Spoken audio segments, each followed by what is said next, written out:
Hello, my name is Kathleen Frost. I'm CEO of Doctors Invest Direct. Welcome to DID TV.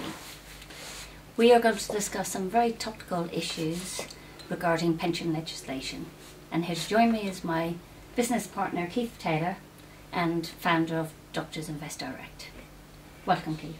Hi, Kathleen. Keith, what are the general changes to pension legislation that we should know about?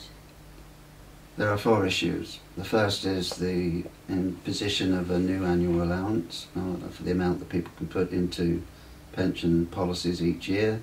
There's also a new lifetime allowance that's being imposed, which is pretty important.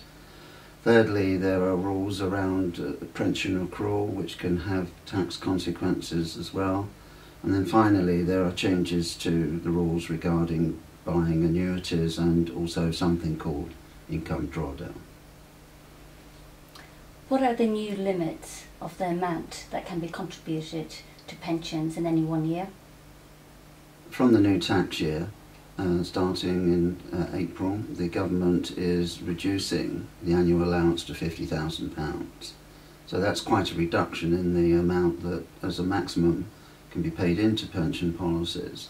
But the good news is that 50% taxpayers can now obtain up to 50% tax relief against the contributions they're making. Why are lifetime allowances changes not good news? Well, the government, really rather surprisingly, has reduced the lifetime allowance from its present limit. The Labour government introduced lifetime allowances, which are really a cap on the total value that an individual can build up in a pension fund before a higher rate of tax is applied to that pension fund. Under Labour, it was increased to £1.8 million as a lifetime allowance. From April next year, it's going to reduce to £1.5 million. Now, whilst the vast majority of doctors and dentists wouldn't have been troubled by the 1.8 million limit, quite a few will, and now that the limit is coming down to 1.5 million. Keith, how many doctors and dentists will be affected by this new change? Well, I think it was probably only hundreds were affected by the 1.8 million figure, but I think it's thousands that will be affected by the 1.5 million limit. Those people will be consultants on higher earnings with long periods of service, 35 years of service to 40 years of service will certainly get you somewhere near or even above the 1.5 million value. And in a way, if you've been extremely prudent and over and above the NHS pension scheme, you've also accumulated significant non-NHS pension funds, then again, you're probably increasing your chances where the 1.5 million limit will have consequences for you. Because these changes are so significant, I have written an article giving quite a lot of case study examples in the latest edition of our Financial Surgery magazine. How does a practitioner calculate the present value of their pensions accumulated of lifetime allowance purposes? It's fairly straightforward. It's necessary to establish what the existing level of pension and lump sum are that a doctor or a dentist has accumulated through the NHS pension scheme. You multiply the pension by a factor of 20, you add to that the value of the lump sum, and that is the result for the purposes of valuing it for lifetime allowances. Limits, but in addition to that, if the doctor or dentist has also accumulated non-NHS pension funds, then you need to add to the figures I've just described the value of those pension funds. So the total of all of that is the result for lifetime allowance purposes, and if it's more than 1.5 million, then it needs to be looked into. Is there anything that a practitioner can do to protect themselves if they're already in excess of the incoming new 1.5 million limit?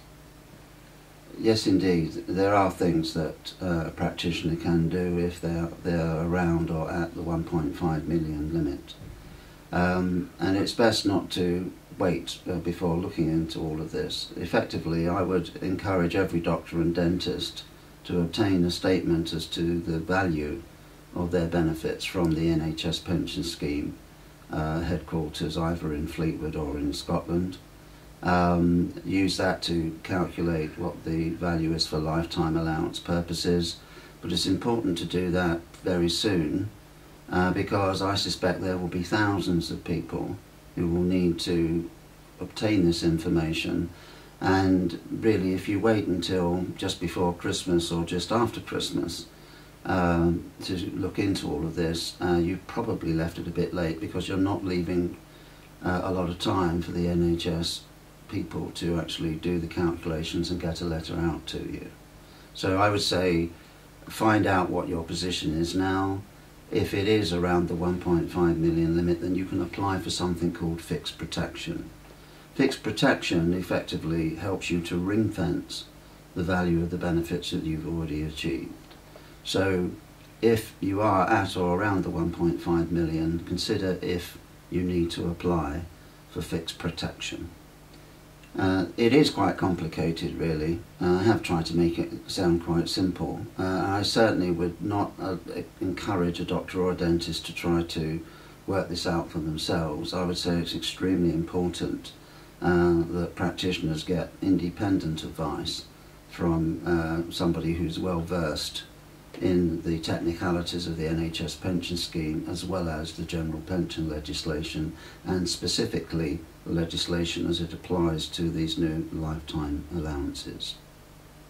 Keith, you've also mentioned that a jump in the level of pension accrual that follows a pay rise may provoke additional taxation. Can you explain this to us? Yes, it is quite complicated again, so I'm going to try and simplify it. But in essence, in a given year, there will be a value of the accrual in your pension benefits compared to the previous year. Whatever the value of that accrual is multiplied by a factor of 16, and the result counts towards the annual allowance for the year, which, as I've already said, is now reduced to £50,000. If by going through this calculation it can mean that you're limited as to how much extra you might put into pension policies for the year, or it could even induce a tax charge because this calculation is deemed to push you above the £50,000 annual limit. So it is something for high earners to be very aware of. Are there also changes to annuities and income drawdown that people need to be aware of with these changes? Yes, again, this is an area of quite some significant change. I think it's in the public domain now that people are no longer going to be forced to buy an annuity when they reach age 75, which used to be the case. And the government have recognised there that with very low interest rates, for many, annuities are not necessarily the right way to go.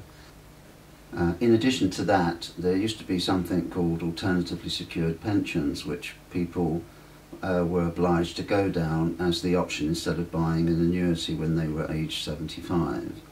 ASP, in terms of what it was known just by the capital letters, wasn't very good in terms of the position if you die after the age of 75, because it meant 82% tax applied effectively. So you couldn't really pass on your pension asset to your beneficiaries if you were in the ASP type of arrangement. That is a form of what's known as income drawdown. So there's now going to be two new forms of income drawdown, which essentially allow you to leave the money invested in your pension fund and you just withdraw an amount each year to give you what an annuity might otherwise have given you as income to spend. There will be two forms of income drawdown available, and the form will depend on what's known as secure income. If an individual has secure income of less than £20,000, the form of income drawdown available would be known as capped drawdown. I don't see that really troubling most doctors and dentists because I expect their NHS pensions will be in excess of £20,000 a year. Where that is the case, the form of drawdown available is called flexible drawdown, And the benefit here is that the doctor can pretty much decide how much they want to withdraw from their arrangement each year to suit the requirements in that particular year. So these changes actually are very good because they bring a lot more flexibility into the retirement planning. And the good news is that these changes apply from April 2011. How can doctors and dentists get help and guidance and all that we've discussed? Well, actually, in a way, I feel quite sorry for doctors and dentists arriving at retirement. If you've got NHS pensions and lump sums arriving, what do you do about that?